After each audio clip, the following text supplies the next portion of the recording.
Tuesday, April 15th, tax day, the worst day in America.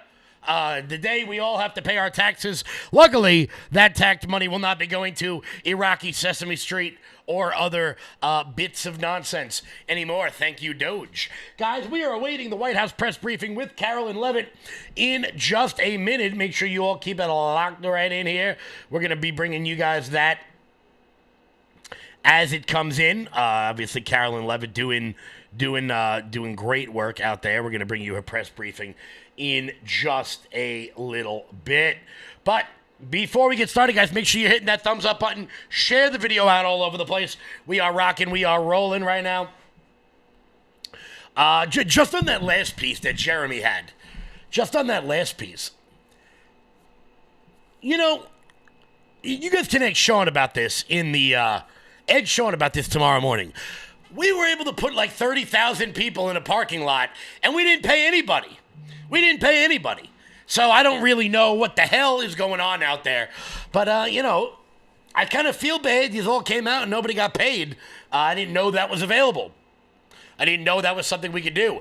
And the fact is, I think it's funny that an agency put all that together and actually went on TV to defend it. I think that's actually pretty funny, if you ask me. But such is life. Guys, once again, we are awaiting the press briefing with Carolyn Levitt. Should be coming up any minute. Before we get started with that, guys, head on over to LFATV.us. That's LFATV.us. That's your home base, your mothership, your landing pad. All things LFATV related. Check out the LFATV store. And while you guys are there, consider becoming monthly donors over at LFATV. Also, everybody, here we go. Check this out.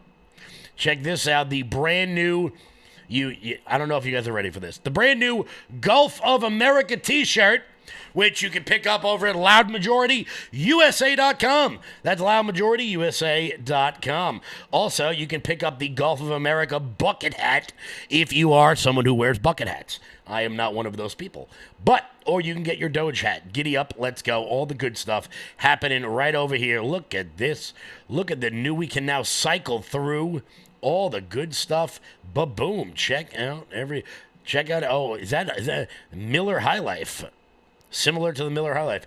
Check that out today. But as we get rocking, as we get rolling here, you can go to loudmajorityusa.com and get all of that. Donald Trump is having his way with Harvard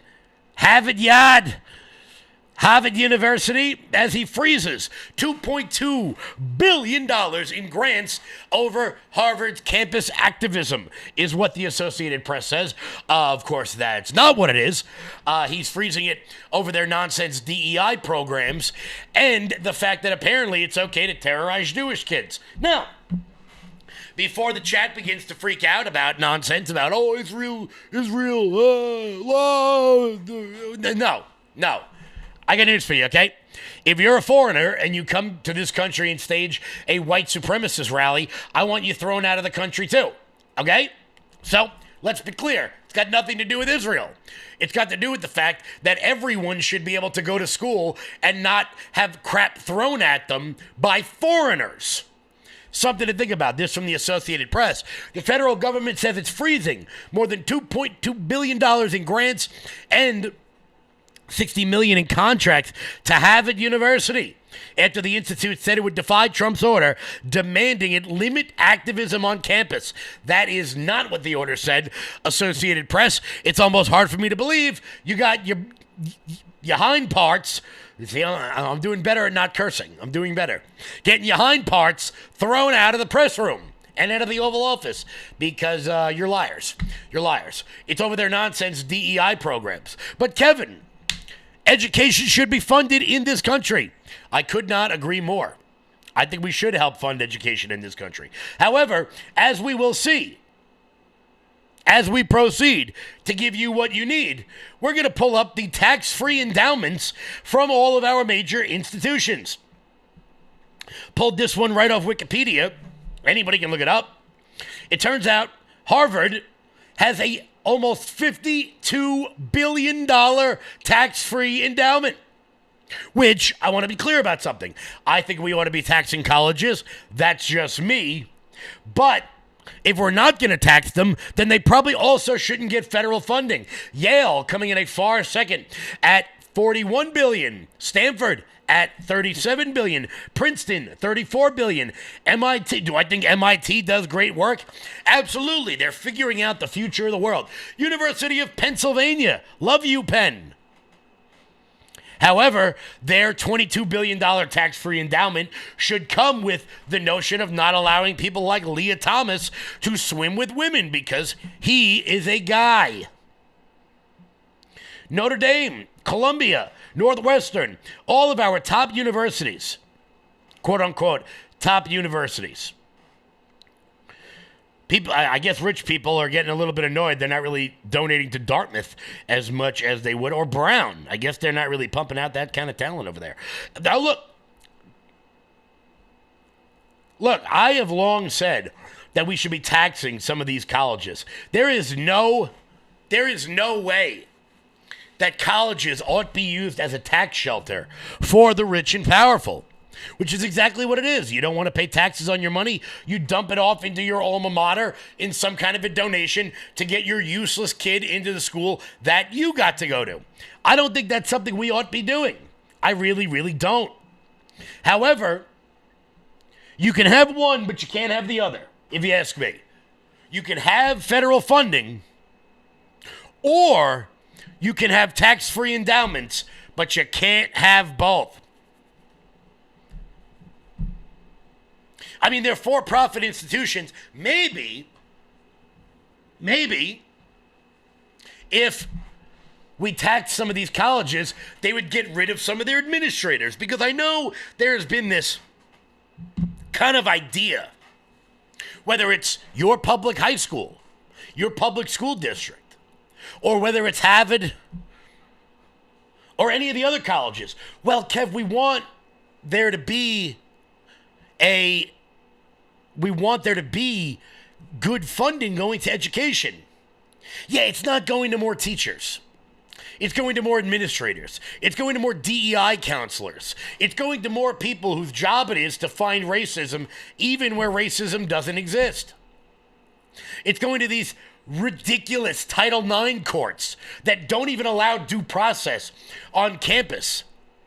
If you guys have watched this show for any bit of time, you know exactly what I'm talking about. Where a young man is accused after a night of drunken sex. He's accused of sexual assault, and he can't even bring in a lawyer or know his accuser. Look, I want to be clear. You rape somebody, you do some of that, I hope they hang you high. But you're entitled to a day in court. You're entitled to know the person who accused you. You're entitled to have a lawyer present. Hell, these Title IX courts, if you're 17 years old and you get accused of this at a university, your parents can't even be involved. Why? Well, because there's no punishment for lying. And that's a very serious problem. I have long said it is time to tax these institutions. Doge, get on it. Get on it. Do it. Do it. Do it. Guys, hit that thumbs up button. Share the video out all over the place. We're gonna jump right back into the nonsense happening in our universities. Before we do that, I want to pop the live chat up onto the screen. Where's everybody at? Where's everybody at? Who is excited for Carolyn Levitt today? Giddy up. Let's go. Giddy up. Let's go. Once again, we are waiting Carolyn Levitt here at the 1 p.m. hour on LFA TV. What do you guys think? Should we be taxing colleges? The tuition is crazy. My niece paid $60,000 at Columbia. Yeah. I got to be honest with you. You'd have to pay me to live in Morningside Heights, all right? Never mind paying to live there. It's not a bad area. It's not a good area either. ZBM, what's happening? I don't see conservative Autumn there, but if I don't shout her out, she gets very, very upset, so I want to make sure I say hello. Charlie Maz over there, Island Girl, how about you, Jeanette? AC Knight, I guess the Facebook's not working. LL Kona. Oh, it said love you, Kevin. It said love you, Karen. I don't know who Karen is. You better not be calling me a Karen. Because then we got problems. Because then we've got problems. Guys, hit that thumb. No more federal money to go. Absolutely. I would love to get rid of the federal funding and the tax-free endowments. I mean, here's the question that someone like Bernie would propose to the millionaires and the billionaires. What can you do with $50 billion that you can't do with 40? All right. So take $10 billion from Harvard. You know what? And I probably wouldn't mind so much because I do kind of go away from the right wing when it comes to education. Most people would say they don't want to pay for, Bob R. Let me, got to write that down for you. Most people would say that they don't want to pay for college for young people. And I agree. I don't think we should.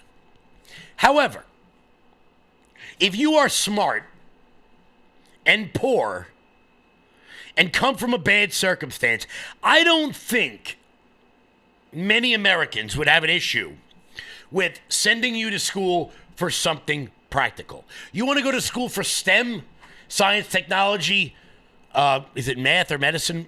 Either one of those. Engineering. I think most Americans would say, you know what, that would benefit us.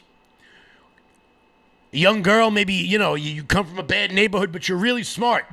And you want to go to MIT, and you're smart enough to get in, but you don't have the money. I think most people would say, you know what, no issue there.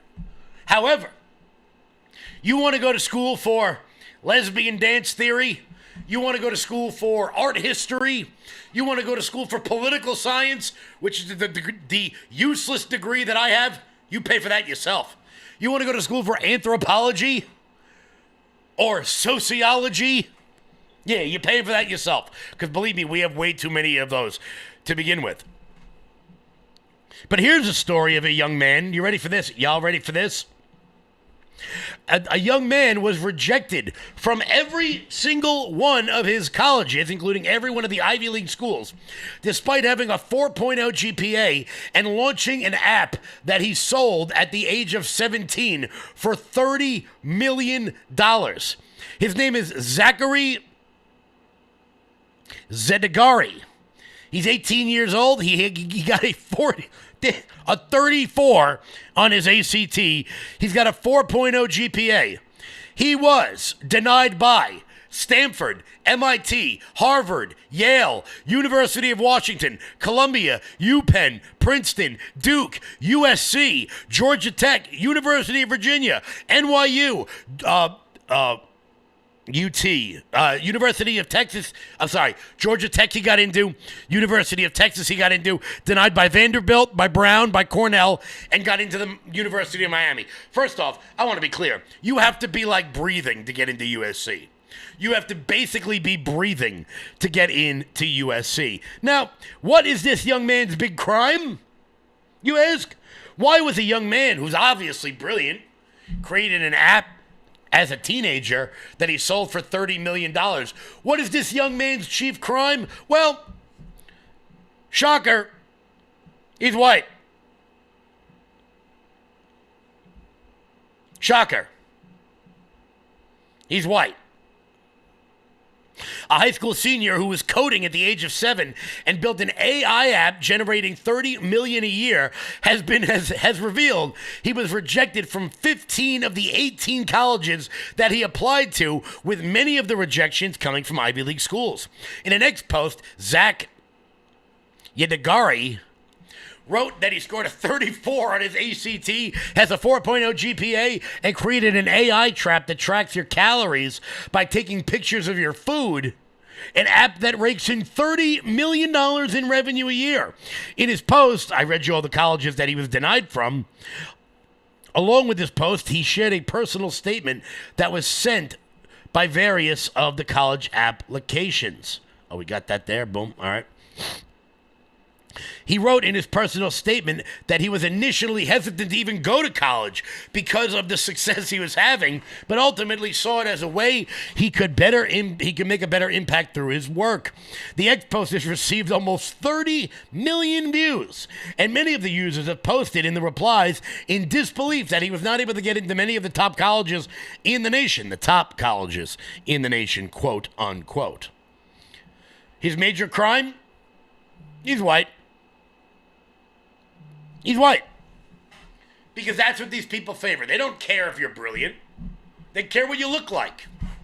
Because apparently, I don't know if you guys know this, you out there struggling, you're making $70,000, $80,000 a year, living paycheck to paycheck. Did you know that LeBron James's kid actually has it worse than you? Doesn't matter that Bronny James is in the NBA, even though he doesn't deserve to be there because he's genuinely terrible at basketball. Like, he's not like, oh, he's kind of good. No, he sucks. He's really bad. He's in the NBA, but his life is actually worse than you because of his skin color, despite the fact that his father's a billionaire. This DEI crap has got to go. And I am so happy that President Trump is actually taking steps to force these colleges to either deny federal funding. If Harvard wants to teach people to hate America, have a good time. But I shouldn't have to pay for the idiots at Yale to be taught to hate me. I shouldn't have to pay for that. Now, you want to be a private institution and teach whatever you want, you go right ahead. But then you're no longer a college, you're a company. And I have no issue with that. If Harvard or Yale or Princeton or Duke or any of these colleges want to teach this absurdity, hating American nonsense, they want to teach that, you go right ahead. But you are then a corporation, which means you are subject to the same taxes as any other corporation. You don't get federal funding, and you pay taxes on your donations. You guys send me a donation, I gotta pay taxes on it. I do. It's part of the game, which is ironic, considering it's tax day. Sophie wants to know, had anyone here gone to Rutgers? My friend's son is the number one wide receiver at Rutgers right now. I played with his father. Hell of an athlete, kid. From right here on Long Island. He's probably gonna go pro one day. But look, I shouldn't have to pay for Harvard to teach kids to hate me. Because I want to be clear, as much as we laugh at Harvard, credentialing is still something very big in this country. People who work at major law firms are going to hire kids that went to the universities that they went to. There's nothing that can be done about that. The problem with it is, and some companies are beginning to do it, is they're now saying that going to the Ivy League is actually a negative. And it should be a negative. When you teach anti-Americanism, when you teach the history of white colonialism, whatever the hell that means, when your DEI policies stop a young man like the one I just described to you from going to MIT despite creating an app that makes $30 million a year. This is not one bad apple at an administrative, at a admissions office. This is a rot that has come through our entire system.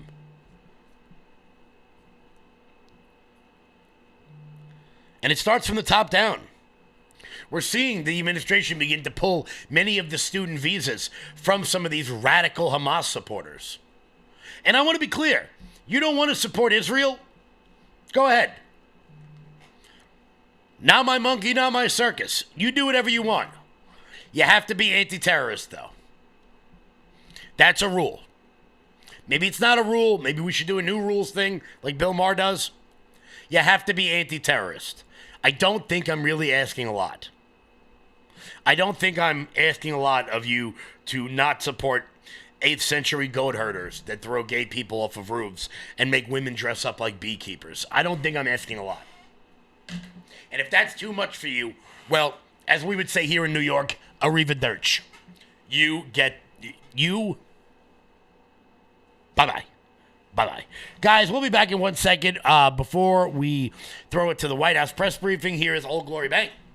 When big banks decide who gets access to America's financial systems and who doesn't, who do you think gets left out? Middle Americans who proudly wave their pro-America values. Cancel culture in banking is corrosive. It limits your participation in a vibrant, free market economy. Fortunately, you can fight back. You now have the opportunity to invest in the bank that's investing in a fair American banking system, one based in freedom.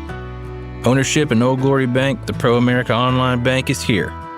Old Glory Bank is a full-service FDIC-insured bank that's the alternative to overreaching, un-American big banks. We stand for privacy, security, and liberty. We stand for freedom, family, faith, and the flag.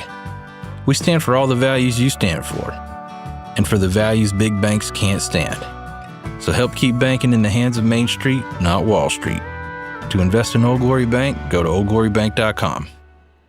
Guys, head on over to own.oldglorybank.com. That's own.oldglorybank.com. Let them know that I sent you. Please. Thank you. Support the people who support the parallel economy by going to own.oldglorybank.com. Once again, guys, we are awaiting Carolyn Levitt, who was supposed to speak at 1. So I'm sure she'll be coming on any moment. Now, look, sometimes things happen in the news that I can't ignore without just thinking it's really funny. Without just sometimes headlines and jokes just write themselves. Y'all ready for this? It turns out Chicago has decided to cancel its Cinco de Mayo parade because organizers fear the deportations. I mean, sometimes things are just too on the nose. First off, somebody ought to tell the organizers of this Cinco de Mayo parade that the majority of the people who go to Cinco de Mayo parades are usually 24-year-old white women. But apparently this year's Cinco de Mayo parade in Chicago will not be happening. Organizers announced last Thursday that the event and its related celebrations on the city's south side will be called off. The reason? It's fear within the Mexican community due to immigration policies under President Trump. Come on. Guys, what do you think is going to happen? You think Tom Homan's going to be on the side of the of the Cinco de Mayo parade with a lasso just scooping people out of the crowd? Get the hell out of here. But this is what the media hath wrought. This is what they've brought forth. Where people are afraid to go out. Look, if you have done nothing wrong and you're an illegal immigrant, I'm going to go 99% of the time you probably have nothing to worry about. I mean, there's like 40 million of you here. They're not going to be able to get everybody out. They would have to round up like 500,000 a day or 250,000 a day. You're probably fine. Just, don't, have face tattoos. You'll probably be okay. Quote, our people are scared, said Hector Escobar, president of the, yep, that's in Spanish. I can't say any of those words. Some Chamber of Commerce in Chicago. See, some of them, they don't even want to go to work. And some of them are taking a high risk and definitely not much worth celebration. But, of course, Chicago is a sanctuary city, so they should be fine skirting immigration law. There has been an increase in deportation activity in both the city and the nearby suburbs. The increase has created worry for local businesses in the little village neighborhood where the parade normally begins on Cermak Street. Well, sorry, local businesses. I guess you're not going to be able to pay slave wages anymore for people to make your bagels. I don't know, maybe if you paid a decent wage, you would get 16, 17, 18, 19, 20-year-olds out of the house and all for the video games. Just something to think about. But hey, what do I know? I'm just a right-wing extremist. What the hell do I know? I don't know anything. according to many people in the media. According to many people in the media. Guys, hit that thumbs up button. We are still awaiting Carolyn Levitt to pop on in. Running a little later than usual. Running a little bit later than usual. Not, what do we got going on? Maybe she got some big news. Maybe she has got some big news. I'm going to put the live chat up onto the screen as you guys have kicked it with me for quite some time. Boom, there's that live chat. Oh, there we go. There we go. Giddy up. Here's Carolyn.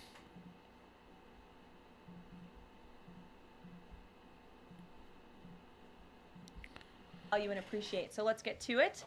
The president promised millions of Christians across the country on the campaign trail that he would create a White House faith office when he returned to the White House, and he has delivered on that promise. The White House Faith Office has put together an extraordinary week-long celebration currently underway for Holy Week ahead of Easter Sunday. The president signed a Holy Week proclamation, filmed a special presidential video message, and will be hosting a pre-Easter dinner tomorrow night and a White House staff Easter worship service on Thursday. The President and the First Lady are honored to continue the tradition of the White House Easter egg roll, which will take place on the South Lawn next Monday. In other news, President Trump is turning America into a manufacturing superpower again. Yesterday, there was a monumental announcement by NVIDIA, one of the largest companies in the world. This is just the latest example. For the first time ever, chip-making giant NVIDIA will produce AI supercomputers entirely in the United States as part of its pledge to produce $50 billion worth of AI infrastructure in our country over the next 4 years. With their manufacturing partners, they have commissioned more than 1 million square feet of manufacturing space to build and test NVIDIA Blackwell chips in the great state of Arizona and AI supercomputers in the great state of Texas. NVIDIA's founder and CEO Jensen Huang touted how the engines of the world's AI infrastructure are being built in the United States for the first time. This is the Trump effect. This follows trillions in other U.S. investments announced already, including $500 billion from Apple in U.S.-based manufacturing and training, $100 billion from TSMC and U.S.-based chips manufacturing, and the $500 billion private investment led by OpenAI, Oracle, and SoftBank in artificial intelligence infrastructure. Under President Trump, we're going to produce the cars, the ships, the chips, the airplanes, minerals, and medicines that we need right here in America at the hands of American workers. On the border, President Trump continues to break records and protect our homeland. According to CBP, Border Patrol apprehensions along the southwest border for the entire month of March 2025 were lower than the first 2 days of March 2024 under Joe Biden. Incredible law enforcement officers are arresting violent illegal aliens from American communities every day. Here are a few examples from the latest ICE report, which I received this morning. ICE Los Angeles arrested a 54-year-old citizen of Mexico convicted of rape by threat, sodomy with a person under 14 years, and kidnapping in San Jose, California. ICE Houston has arrested a 23-year-old citizen of Mexico convicted of predatory criminal sexual assault of a child in Cook County, Illinois. ICE Houston arrested a 64-year-old citizen of Honduras convicted of murder in Los Angeles County, California. ICE Chicago arrested a 49-year-old citizen of Guatemala convicted of assault and arson in Prince Williams, Virginia, not far from here. ICE Denver arrested a 36-year-old citizen of Mexico who is registered as a sex offender and has been convicted of sexual assault of a child in Lake County, Colorado. ICE Baltimore arrested a 50-year-old citizen of China convicted of sex trafficking in Bel Air, Maryland. And ICE Boston arrested a 46-year-old citizen of Jamaica convicted of 3 counts of rape of a child and 2 counts of indecent assault and battery of a child under 14 in Boston, Massachusetts. President Trump and our administration will not rest until every single violent illegal alien is removed from our country. The safety of the American people is too important to settle for anything less. On that note, the Democrat and media outrage over the deportation of Abrego Garcia, an MS-13 El Salvadorian illegal alien criminal who is hiding in Maryland, has been nothing short of despicable. Based on the sensationalism of many of the people in this room, you would think we deported a candidate for Father of the Year. That's because, unfortunately, many in this country care more about this quote-unquote Maryland father, a legal alien MS-13 gang member, than a Maryland mother and an American citizen who was brutally murdered at the hands of a different illegal alien. Of course, I am referring to Rachel Morin. And if you didn't see yesterday, a Maryland jury found illegal alien Victor Antonio Martinez Hernandez guilty of murdering Rachel Morin in August of 2023. She was a 37-year-old mother of 5 who was jogging in an otherwise safe community northeast of Baltimore when this monster ambushed, strangled, and beat her to death before stuffing her brutalized body in a tunnel drain.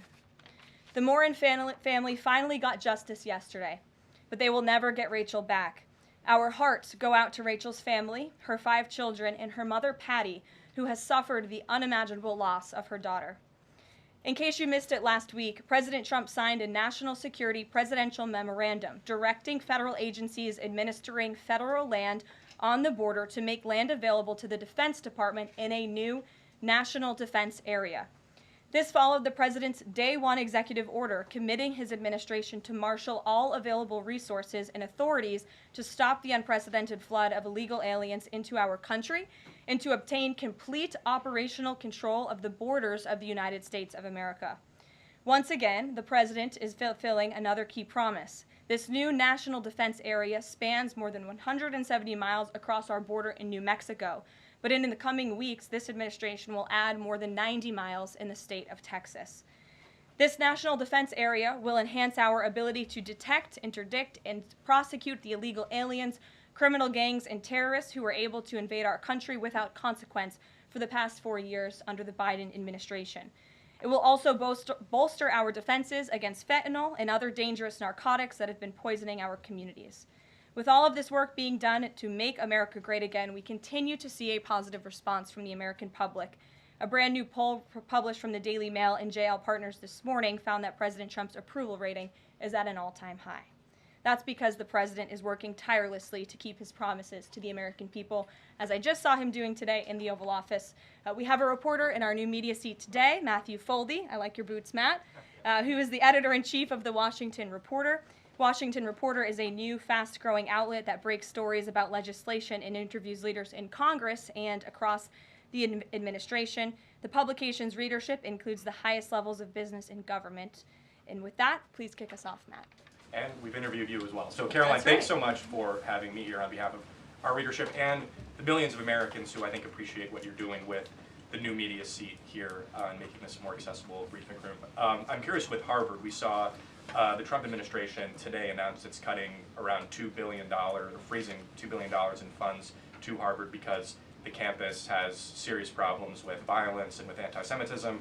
We saw former President Obama, side with Harvard, which rejected the Trump administration's demands. I'm curious, where does the administration see this going with Harvard and with other colleges and universities in America that are refusing to reform in wake of the sort of craziness that we've seen take over some of them? Thank you, Matt, for being here, and thanks for the question. When it comes to Harvard, the president's position on this is grounded in common sense, in the basic principle that Jewish American students, or students of any faith, should not be illegally harassed and targeted on our nation's college campuses. And we unfortunately saw that illegal discrimination take place on the campus of Harvard. There are countless examples to prove it, particularly with the stunning confession by then Harvard President Claudine Gay, who said that bullying and harassment depended on the context. The president at that time made it clear to the American public he was not going to tolerate illegal harassment and anti-Semitism taking place in violations of federal law. So the president made it clear to Harvard, follow federal law, no longer break Title VI, which was passed by Congress to ensure no student can be discriminated against on the basis of race, and you will receive federal funding. Unfortunately, Harvard has not taken the president or the administration's demands seriously. All the president is asking, don't break federal law, and then you can have your federal funding. I think the president is also begging a good question. More than $2 billion out the door to Harvard when they have a more than $50 billion endowment. Why are the American taxpayers subsidizing a university that has billions of dollars in the bank already? And we certainly should not be funding a place where such grave anti-Semitism exists. And I'm curious, you had just mentioned Rachel Morin, and I'm a Maryland man, and I think most Marylanders appreciate what you were saying today. We've seen that Chris Van Hollen, who was Rachel Morin's senator, basically threatening to fly to El Salvador to press for the release of someone who was in America illegally. And not as much sort of from him about Rachel Morin's horrific murder and the verdict that was, I think, rightly reached yesterday.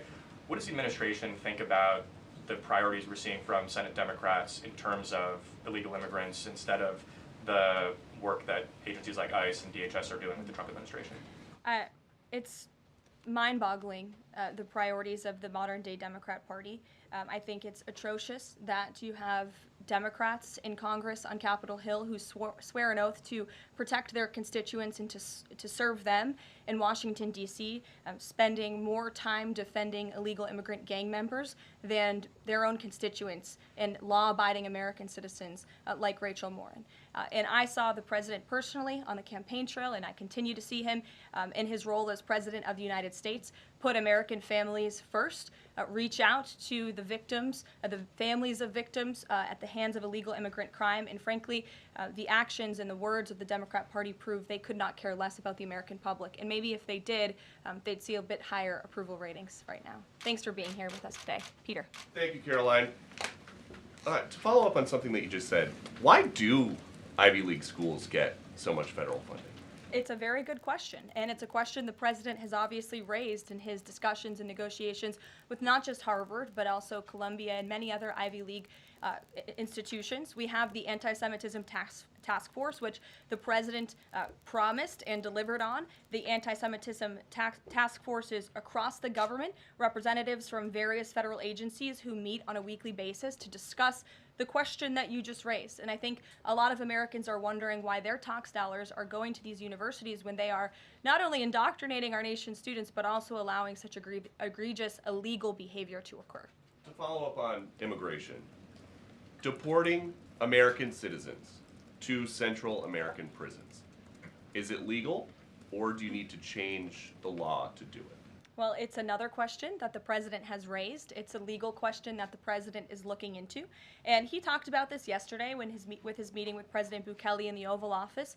He would only consider this, if legal, for Americans who are the most violent, egregious, repeat offenders of crime who nobody in this room wants living in their communities. And then there's this CHNV thing. President Biden let more than 530,000 people from Cuba, Haiti, Nicaragua, Venezuela into the U.S. with this CHNV program. He did it with the stroke of a pen. And now a judge will not let President Trump undo it with the stroke of a pen. So are you guys going to give all 530,000 plus people individual deportation hearings, or are you just going to try to deport them? I spoke to White House counsel's office about this morning because obviously another rogue district court judge is trying to block the administration's mass deportation efforts with this latest injunction. We will fight this in the court of law, and we will ensure that every individual who illegally entered our country and was really taken advantage of by the previous administration because they abused the parole system in this country to fast track legal status, as they said, for these illegal immigrants. And they completely abused our legal system. Many of these paroled individuals were then given temporary protective status, which the intention of that, TPS, was only supposed to be used in times of war or storm or destruction in the home countries of these migrants. It was completely abused. These migrants came here for economic reasons, and they illegally entered our country, and the president is not going to tolerate that. And so we will continue to focus on deporting as many individuals as we can. Jennifer. One on tariffs and one on Russia. Can you give us any sort of an update on which deals are in hand or are close? Which countries are reaching a deal on tariffs? And then on Russia, can you give us an update on what the agreement was with Russia? The president yesterday said that he thinks we'll be seeing some very good deals very soon. Can you talk a little bit about what Russia agreed to? Sure. I don't want to get ahead of our United States Trade Ambassador and Secretary of Commerce, the Secretary of Treasury, all the great individuals who are working incredibly hard to cut these good trade deals. And the president's deeply involved in this as well. He has made it clear to his trade team he wants to personally sign off on all of these deals too. And so I don't want to get ahead of them on announcements. But obviously, as you've heard from numerous administration officials, there have been many talks with countries. We've had more than 15 deals, pieces of paper put on the table, proposals that are actively being considered, and as we've said consistently, more than 75 countries have reached out. So there's a lot of work to do. We very much understand that, but we do believe that we can announce some deals very soon. And then on Russia, can you say, did Russia agree to anything with Special Envoy Steve Witkoff? I don't want to get ahead of those negotiations as well. What I can tell you is that they were a productive conversation was had. As the presidential envoy Steve Witkoff said last night, he believes that Russia wants to end this war, and the president believes that as well. There is incentive for Russia to end this war, and perhaps that could be economic partnerships with the United States, but we need to see a ceasefire first, and the president and the presidential envoy Witkoff made that very clear to the Russians. Gabe. Thank you, Caroline. And Yeah. I also want to thank your press office for releasing that information that you cited up there regarding the ICE arrests over the last couple of days. And I have them right here, but what I might ask is, why not release the same information for those who were deported to El Salvador? Well, first of all, that information was released by the Department of Homeland Security. The individuals on the flights to El Salvador are foreign terrorists, and those are counterterrorism operations. They are much different than the arrests and final order of removals that you see on a day-to-day basis that law enforcement agents are conducting around the country. That information was not, to that detail, was not released by DHS, though. I just told you the reason. It was a counterterrorism operation, a deportation of foreign terrorists, not illegal criminals who have been convicted of heinous crimes living in our American communities. It's two different things. Foreign terrorist, illegal immigrant criminal, two different things, two different definitions. You should look them up. Christian, go ahead. Yeah, thanks, Caroline. Does the president support raising the corporate tax rate to pay for all these other tax cuts he wants to see move through Congress? Look, I've seen this idea proposed. I've heard this idea discussed, but I don't believe the president has made a determination on whether he supports it or not. And then secondly, do you have any information on the status of Eden Alexander? Hamas says they lost contact with the unit guarding him following an Israeli airstrike earlier today. I don't have updates. I have not seen that report, but I can certainly check in with our National Security Council. I have spoken to the president about Eden Alexander, and he's made it very clear to our national security team that finding him is a priority, but unfortunately I don't have any updates to share. But it's a very important matter, and certainly we can check in. Sure. Hi. How Hi. concerned is the president that a federal judge could hold a Trump administration official in contempt of court for defying deportation orders? We are complying with all court orders. So I see what you're trying to do there with that question, but we're very confident that every action taken by this administration is within the confines of the law, and we continue to comply with the court's orders. And you have seen that, and the president made that clear yesterday in the Oval Office with President Bukele. Sure. Thanks, Caroline. Could you, just going back to El Salvador, could you just explain to us a little bit more about the legal basis on which you may be able to send US citizens to prison there? I know you said President Trump is looking at it, but can you explain to us a little bit more about how that might be possible? We're looking at it, and when I have more for you to share, I certainly will. Sure.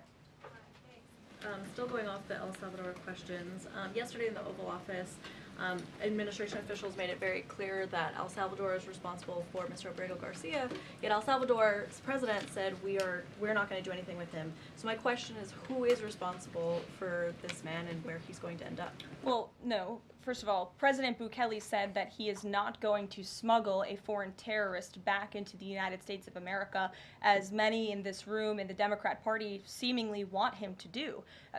Abrego Garcia was a foreign terrorist. He is an MS-13 gang member. He was engaged in human trafficking. He illegally came into our country. And so deporting him back to El Salvador was always going to be the end result. There is never going to be a world in which this is an individual who's going to live a peaceful life in Maryland, because he is a foreign terrorist and a MS-13 gang member. Not only have we confirmed that, President Bukele yesterday in the Oval Office confirmed that as well. So he went back to his home country where he will face consequences for his gang affiliation and his engagement in human trafficking. I'm not sure what is so difficult about this for everyone in the media to understand, and it's appalling, truly appalling, that there has been so much time covering this alleged human trafficker and this gang member, MS-13 gang member. It's truly striking to me. Karen. Thanks, Caroline. The president was posting on Truth Social today about helping American farmers. And last week in his cabinet meeting, he was talking about a plan to work with farmers to retain workers who are in the U.S. illegally, provided that they leave and then come back through what he said would be a legal process. Can you give details on what that would look like, how many workers he's talking about, how long a plan like that would take to implement, and the timeline for more details on getting this actually to implementation? I can check in with our immigration and our policy team and get you some more details on that, Karen. And is this something he wants to roll out soon? I mean, he was talking back and forth with Secretary Rollins. Right. This is kind of imminent that he wants to do this. Yeah, look, the president is in constant communication with all of his cabinet secretaries, particularly Secretary Rollins, who has the backs of American farmers and ranchers. It's something that he spoke about with her in the front of all the cameras in the cabinet room, but I'll check in with not only our immigration team, but also with USDA, and we'll get you an answer. Jonathan. Hi, Caroline. Hi, it's good to see you in here. You too. The president has long said that it would be an abuse of power for a president to direct prosecutors to investigate him. Last week, President Trump explicitly directed the Justice Department to scrutinize Chris Krebs to see if it can find any evidence of criminal wrongdoing. How is that not an abuse of power to direct the Justice Department to look into an individual, a named individual? Look, the president signed that executive order. It's the position of the president in this White House that it's well within his authority to do it. Otherwise, he wouldn't have signed it. And he signed it, and that's his policy. Jeff, how you doing? Fine, thanks, Caroline. A follow-up on Harvard. The president floated on Truth Social, I believe, the possibility of removing tax-exempt status. How serious is that threat, and are there other universities he's considering? And then a follow-up question on foreign policy. Can you give us an update on what the president hopes to come from the next round of talks with Iran? Sure. First, when it comes to Harvard, as I said, the president has been quite clear they must follow federal law. He also wants to see Harvard apologize, and Harvard should apologize for the egregious anti-Semitism that took place on their college campus against Jewish American students. There were professors who said that he had engaged in discriminatory behavior against Jewish students. Of course, you had the former president of the university saying bullying and harassment depends on the context. You also had an encampment on Harvard Yard that we all saw play out before the cameras. The university failed to impose formal discipline on any students for this anti-Semitic conduct violations, including the occupation of a campus building and the disruption of classes with bullhorns. The president believes Harvard should apologize to its Jewish American students for allowing such egregious behavior. As for the tax-exempt status, I would defer you to the IRS for any updates. I do want to answer your question on Iran, of course. The maximum pressure campaign on Iran continues, but as you know, the president has made it clear he wants to see dialogue and discussion with Iran while making his directive about Iran never being able to obtain a nuclear weapon quite clear. And the president spoke to the Sultan of Oman today, who helped facilitate these talks. I have a readout for all of you.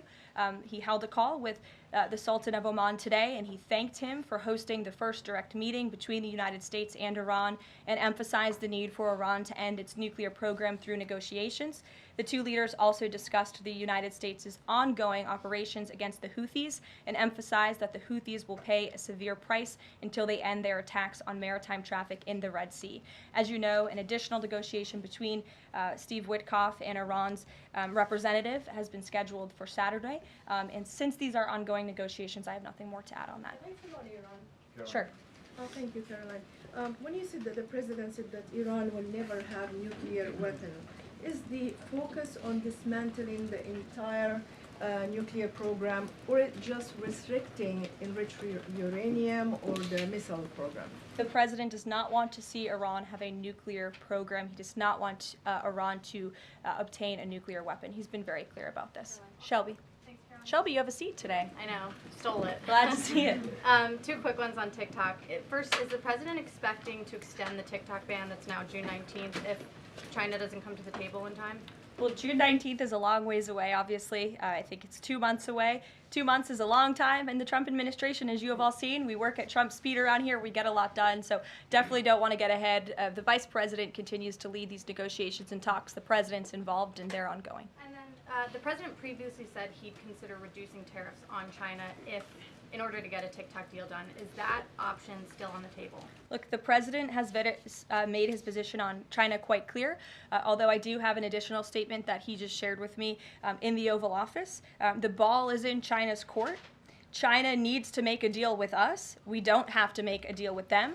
There's no difference between China and any other country except they are much larger. And China wants what we have, what every country wants, what we have, the American consumer. Or to put it another way, they need our money. So the president, again, has made it quite clear that he's open to a deal with China, but China needs to make a deal with the United States of America.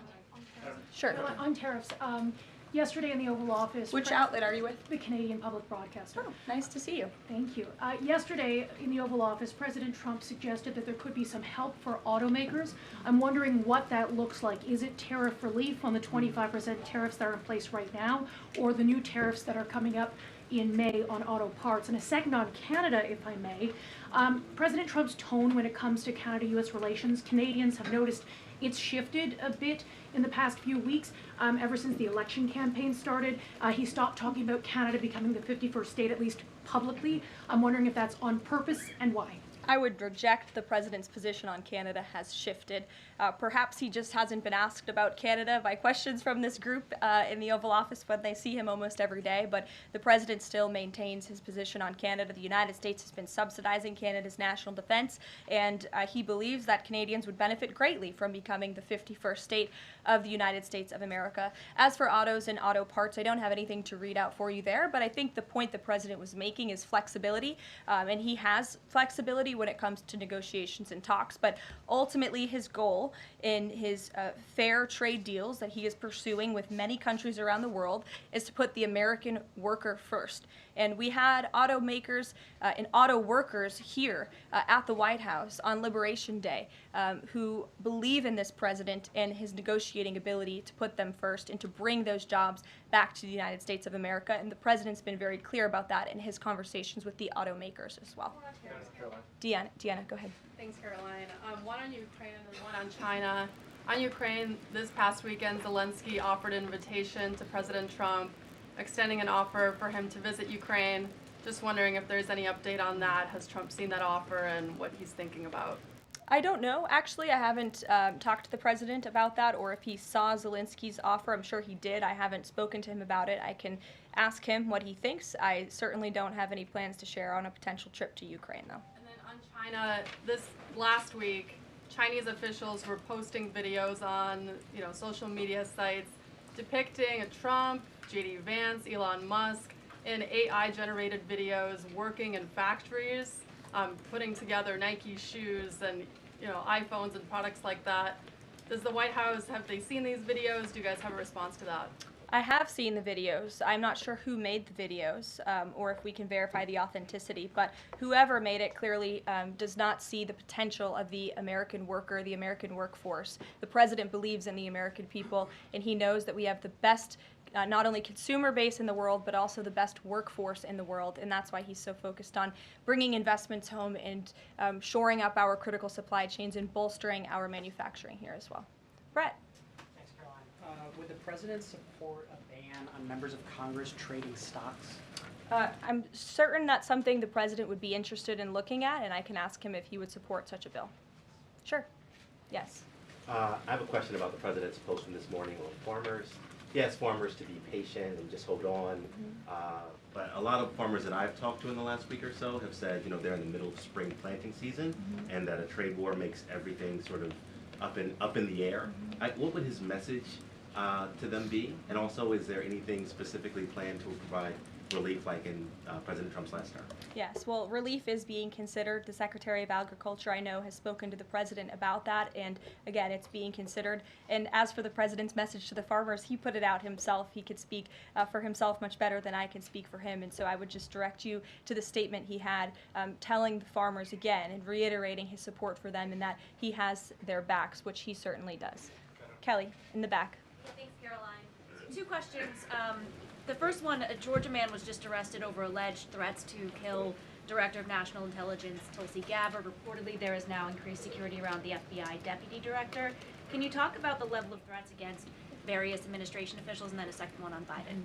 I'm sorry to hear that. I had not seen that report. It's very unfortunately, and obviously the White House, the president, and the entire administration condemn any threats of violence against any administration officials or public officials on both sides of the aisle here in Washington, D.C. It shouldn't be tolerated, and we commend the local law enforcement agencies for arresting this individual.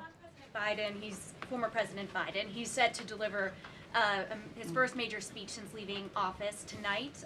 He plans to talk about what I'm told will be Social Security under the current administration, closing of offices, longer wait times, harder for seniors and people with disabilities to access earned benefits, is what Democrats have been saying today.